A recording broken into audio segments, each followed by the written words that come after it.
Bea and Wilbert. Hello! Hi! How do you feel when people think that you're more than friends?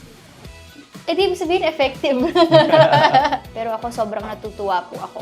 Na sobrang na-drawn sila sa story ng characters namin dun sa Golden Scenery of Tomorrow. But aside from that, after nila nagustuhan yung storya ng roles namin, kumbaga nag-transition siya to them loving us as Bea and Wilbert as well. May mga heavy scenes po kami na siya yung pan-trigger ko. So titignan ko lang po siya, umiiyak na po ako kasi parang takot ako mawala siya. May ganun po siya. Ikaw lang o wag na, ako'y sa'yo o tatandang mag-isa. Will you make an effort man lang to see each other pa? I hope, di ba? Talagang nililift up ako ni Bea din. I'd thank him, Miss Bernadette. Kasi this journey will not be complete without him. Ako'y sabihan mo, kahit 80 na manliligaw ako sa'yo. Pero talaga bang let's be friends or is it more than just friends? Ikaw sumagot! Ikaw muna sa Ikaw sumagot. Ikaw sumagot. I wouldn't say we're friends. Parang we're... Kumusta ka? Tara, usap tayo. May nakikinig, ramdam bawat pintig. Just be! Sa'yo ako, sa'yo ako, sa'yo ako. Sa'yo ako, sa'yo ako. Kasama sa pangarap, pagsikat ng araw sa umaga. Sa gabi, nasa tabi, don't you worry. Tara, let's be happy. Sa'yo ko, sa'yo ko, sa'yo ako. Sa'yo ko, sa'yo ako. Sa'yo ako, ako'y sa'yo. Ganyan ang Pilipino, nagbibigay, dumaramay, gumagaan ang buhay. Sa'yo ko, sa'yo, oh, oh. Sa'yo ko, sa'yo, oh, oh. Sa'yo ako.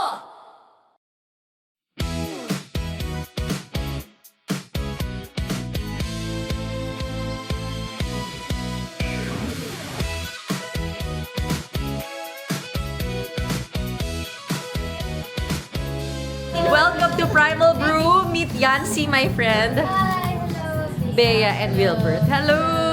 Hi! Miss Bernadette, ano siya? Vitamins. Ikaw na nasa niya. Kailangan mo ng vitamins. Book niya. Talaga? Pagbilang kong tatlo. Anong kwento nito? Sa madaling salita, para sa Pinoy version ng Squid Game. Pero nagawa ko siya before lalabas yung Squid Game. So like 2018 pa. So, Wait, kinikilig ako. Sabi niyo, hindi kayo kinikilig ako. Hindi, tinutulungan ko lang po siya kasi busy siya. Sige, order mo na tayo kape. Ang cute naman nito. Nakikita ko may roaster silang sarili. Is this the regular roaster or yung air roaster na tinatawag? This is a drum roaster. Okay. Kasi may drum na umiikot. rare ba na magkaroon ng roaster ang isang cafe? I mean, ibig sabihin nun, they know their Mayaman coffee. yung may-ari. Hindi Ganun. lang. Pero like, they know their coffee, na parang hindi siya yung parang Like, pucho-pucho. inaangat nila. Inaangkat Hindi nila lang, sa- hindi lang parang pucho-pucho. Okay, gusto ko magtayo ng coffee shop, bibili lang ako ng beans from this place to, and then sell it. Ibig sabihin, they know kasi, they know kumbaga the science behind it. May cafe po siya. Ha? May cafe Hot. po siya. May cafe. Ah, may cafe ka rin? Yes. Sila po. Oh, wow. Kaya ano siya, coffee enthusiast. Oh, perfect. Oo, baka kailangan mo ng supplier. Alaman sa bahay. Pwede, pwede. Oo.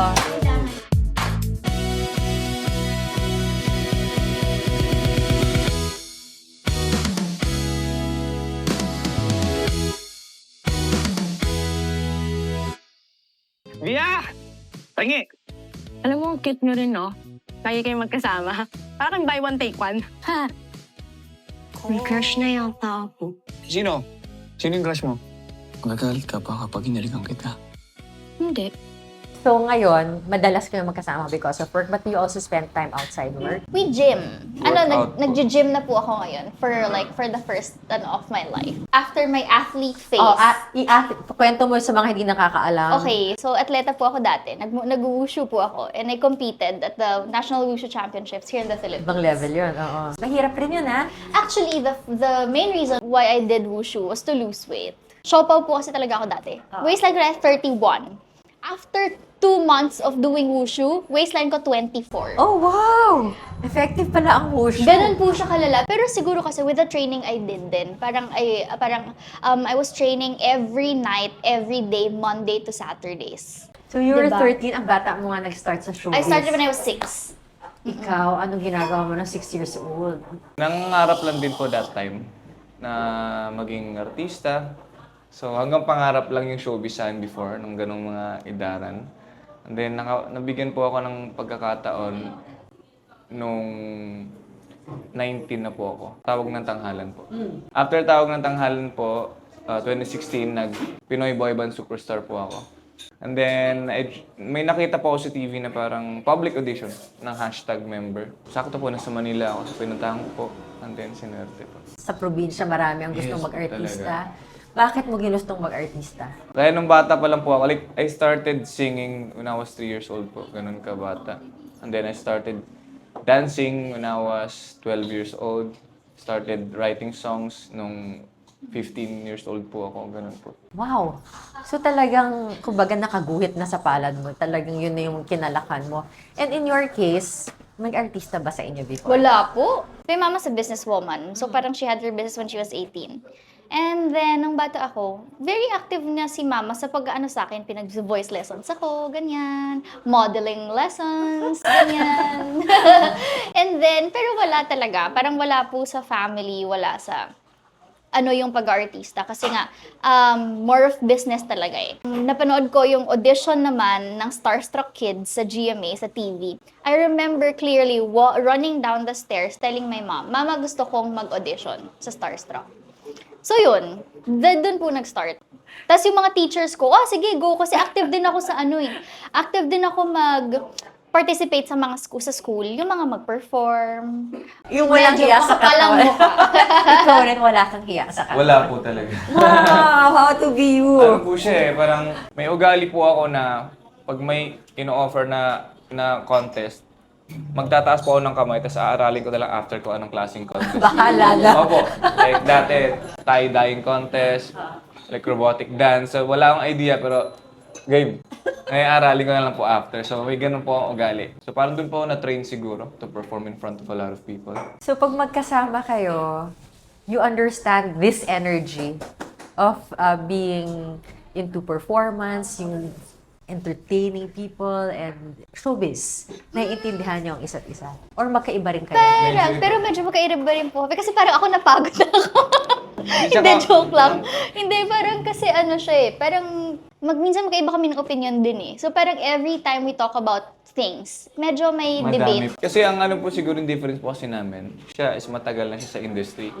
Parang sobrang naging careful na ako with everything, with every move. Kasi parang you're always parang lagi kang public eye eh. Parang ganon, di ba? So parang medyo calculated in a way. Yeah, may ganun po. I did feel that. Totoo rin. Yung Oo. parang, So, pero okay, prim and proper. Alam mo yun? oo. Kasi sobrang naging cautious na and mindful with things. Kasi parang nasanay ako na palaging, kahit may social media ngayon or doon, parang there's always, may masasabi at masasabi. So parang lumaki ka sa public. Maraming naglo-look up to you. You have to be a good role model.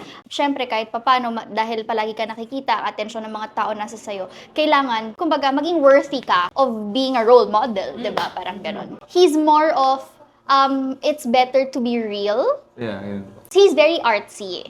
So, like parang yung artist po na talagang naglalabas ng artistry, ng feelings, ng nararamdaman. So, more on, wala ako nung the stiff part of show business. yung Wala. kwadrado. Yes po, Yung wala po. naka-kwadrado. Ganun. So, more on parang, like sa music ko, di ba, parang commercial way of releasing music is dapat ganito yung genre mo. dapat ganito lang yung mga kanta mo. So parang as an artist po, like kahit ano lang po nasusulat kong song, yun lang po yung lalabas din talaga. And meron ba kayong natututunan given yung mga pagkakaiba nyo yun? Meron naman kaming parang meron kaming pareho na aside from us being actors, pareho kaming maraming gustong gawin outside of our day job. Parang ganon. Parang kunwari ako, during the pandemic, I studied sa Harvard, Northwestern Kellogg, London Business School online. And then, Did you know that? I Ano studied- inaral mo? ano po, digital marketing, management essentials, ganyan. Alam ko sa sarili ko na hindi lang naman ito yung buhay ko. Gusto ko lang na hindi ako umaasa lang sa pag-artista. Ang daming bago, ang daming mas magaling sa'yo, ang daming mas driven sa'yo, mas eager sa'yo na willing gawin ang kahit ano para sumikat. Yung ganun. And hindi siya forever thing. Hindi ito yung gusto kong gawin din for the rest of my life. Why not? Ang hirap po magpapayat eh. Charot. Charot. Wala lang. Parang ako, I'm grateful na na may trabaho po ako, na nandito pa rin ako ngayon. Pero marami pa rin kasi talaga akong gustong gawin. Ikaw, ano yung hilig mo pang ginagawa outside showbiz? He writes. May libro. Yes po. Oo. I write scripts po, movie scripts, and then music, write songs, and then I also like direct my music videos. Outside showbiz po, like part po ako nung parang street dance community, so I do battles, like parang freestyle battles, so ganun po yung mga ginagawa ko po outside showbiz. Anong nakikita mo sa future mo? And ikaw rin, anong nakikita mo sa future mo? Yun po yung purpose ko, to share yung mismong mga blessings ni Lord through creatives and through storytelling, through songs, through acting, through dancing. Yun. To enhance, and I like studying. I don't like math, pero I like, yung nagdadagdag ka ng different skills, ganyan, and ayun, parang to know the other worlds more. Nangako ako, di ba? Hindi kita iiwang mag-isa. Tatakot ako na baka bumalik lang ako sa umpisa. Mia, sasamahan kita hanggang sa maharap mo na lahat ng kinakatakutan mo. Ikaw ang musika. Gusto kong marinig ng lahat. Alam ko magkaibigan kayo, pero kinikilig kami sa inyo. Pero talaga bang let's be friends, or is it more than just friends? So when you say you're just friends, what do you mean you're just friends? Ikaw sumagot. Ikaw mo nang Ikaw sumagot. Ikaw sumagot. Parang po, we got really closer dito sa GSOT, dun sa project, show po na. sa show. Kasi diba, and parang rin kami na it's important that, kumbaga, mas relaxed kami, mas comfortable kami, at confident kami sa isa't isa. Kasi kailangan siya it translates on screen. How long have you been friends? How long have you known each other? 6? Oo, mga ganun po. 6 months na palagi kayong magkasama, marami na kayong alam by now. Oo. So medyo araw-araw lagi. Kung hindi po taping, promos or parang ibang bagay, gym. Siya lang din po kasi yung nakatrabaho ng ganito katagal. We look out for each other lagi sa mga bagay-bagay Oh, that's nice. sa work. Like, kunwari po, nag-workout siya. Nag-workout siya because in-invite ko siya at pinush ko siya na mag-workout siya. Parang siya, ina-accept niya yung parang mga suggestions ko for better health, better, alam mo yun, better po sa mind, lahat. So, ako din po, same po sa kanya. Pinapakinggan ko din po siya pag meron siyang thoughts na parang ganito, ganyan. So you like working with each other? Yes, ako po.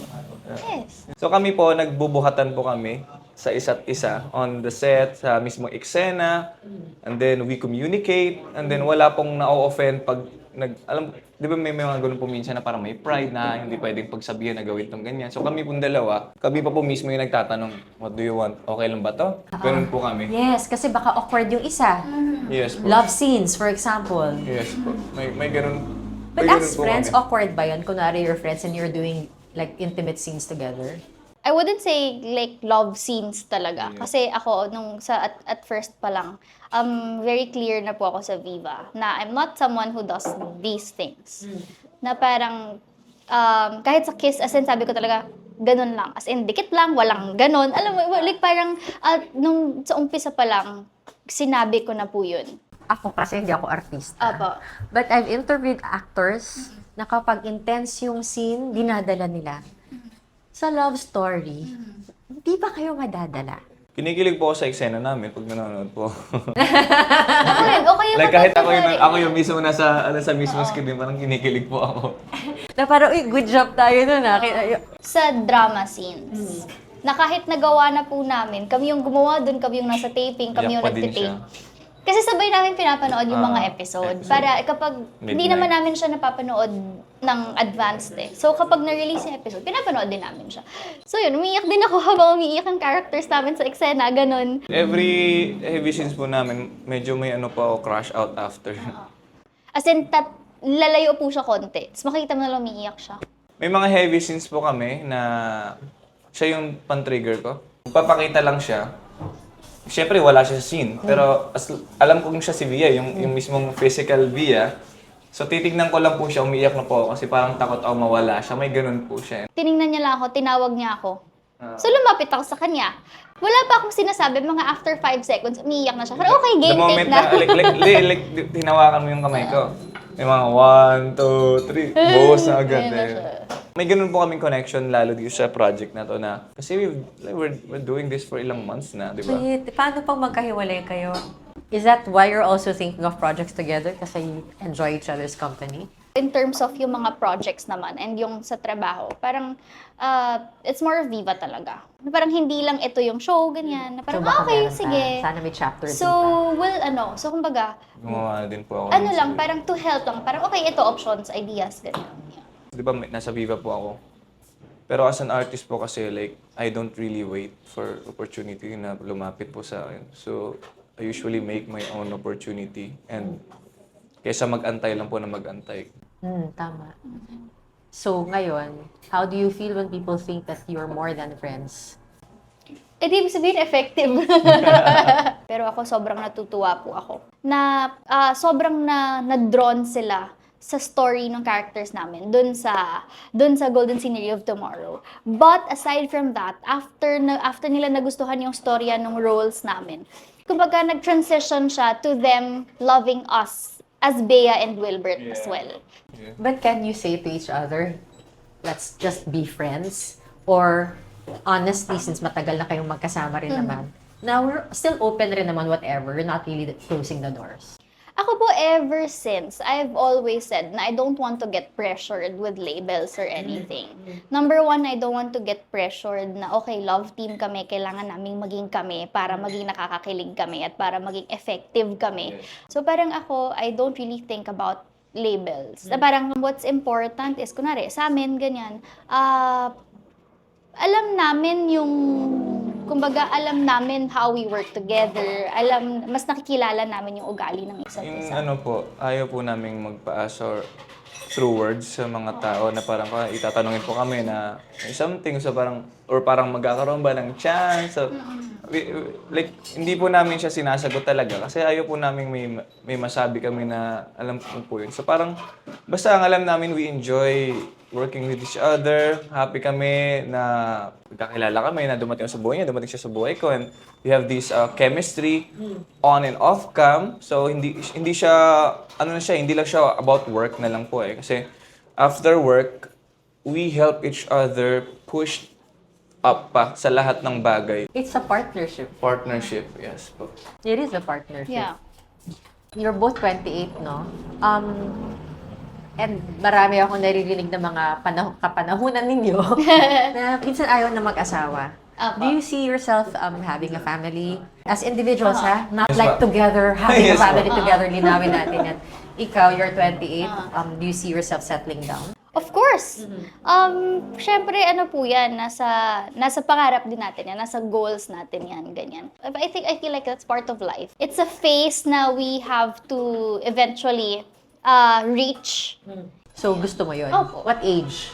Kasi alam ko very... Noong vivid una, ka. Miss Bernadette, sabi ko gusto ko 27. Eh tapos na ako sa 27. So kung kailan na lang ibigay ni Lord, kung kailan na lang yung okay, parang dapat ganitong age, sabi ni Lord. Ayoko nang lagyan ng deadline. Kasi wala eh, parang noong una 25, naging 27. Eh, tapos na rin yung 27. Okay na, kung kailan na lang gusto ni Lord. But hopefully, not very late. For sure po in the future, gugustuhin ko rin po talaga yun. And ano ang kind of partner do you imagine? Supportive. Yun po talaga, supportive, maalaga. Kahit And then, yung gusto ko din po sana yung talagang, yung meron na talagang chemistry na in life. So, may same vision. Para hindi na po agad yung parang magpipili ka ng partner na alam mong from the start naman, hindi naman talaga in line with your vision and your goals. Nagkakapaan pa kayo. Oo, mahirap kasi yun. So parang at least man lang nasa same road yung thinking, yung mindset po. Ganun po siguro. Tapos na ba yung taping ninyo? Last Gusto po. 2 or 3. Doubt or last 2. How do you feel about it? Sepangs. Ang bittersweet. Maliban po sa amin dalawa, grabe yung bond namin sa... Yung team po mismo, kung lumalabas po mismo dun sa screen yung chemistry namin, it's because of the chemistry of the whole. As in, hindi lang po sa amin dalawa. Like, with the director, the DOP, we communicate talaga po na parang DOP. Ano sabi ni Tiban? Bay? Ibig sabihin... So, yung double chin ko. double Alam mo yun, yung chin. alaga pong ganon, simple things Ah. like that. This project is something I'm very proud of. We all worked so well. Hindi po ako nagbubuhat ng bangko. I'm not being mayabang. Hindi ako nagla-love my so own. proud. But I'm just really proud. And I really love this project. Ang bittersweet niya kasi, again, I didn't expect it to be this good. But it turned out this good. Congratulations. Thank you po. May tanong ko, paano na kayo after? Ipipilit magkaroon, kaya po magpe-present. Pero I mean, will you make an effort man lang to see each other pa? I hope. Diba? And for sure, hindi magkikita po kami. Project-wise, Okay. message nyo na lang sa isa't isa. Kung hindi na kami magkikita, if ever subukan na. niya lang. Ganon. Teka lang. I'd thank him, Miss Bernadette. Kasi this journey will not be complete without him. Nung bago pala kami mag-start, ang sinasabi niya sa akin, basta importante, okay ako at komportable ako. That made the difference na lagi, basta kung saan okay si Bea, kung saan okay si Bea. Oh, that's nice. So I'm just really very thankful that I did this project with him. Gusto ko lang din po mag-thank you, syempre. Kasi talagang nililift up ako ni Bea din sa mismong work namin na thank you for guiding me and helping me throughout this journey sa GSOT. And then, of course, alam naman ng mga tao na parang walang ibang via, gaganap ng via, kundi ikaw lang din talaga. Alam mo yan. So, sabi ko nga, the stars align for this. So, thank you at ikaw yung naging via for this project. Ay, wait! Kanta ka naman! Ay, sige. Sample! Anong ganda Ay, wait! po? Kumakanta ka rin eh. Ay, opo. Platinum album. Hindi, dati pa po yun. Ay, yung Via na lang, yung bagong song. May bago po siyang song na sinulat niya for my character, for Via. Yung title po is Via. Ah. Ikaw ang noon, ngayon, at sa habang buhay. Ikaw lang o wag na, ako'y sa'yo o tatandang mag-isa. Kahit ilang taon pa yun, ako'y handang maghintay. Ako'y sabihan mo, kahit 80 na manliligaw ako sa'yo. And that's the other side of Will Bea. Sa'yo ako. Hindi, sa'yo kami. Sa'yo kami. Sa'yo kami. Just be. Thank you po. Sa'yo ko, sa'yo ako. Sa'yo ako. Kumusta ka?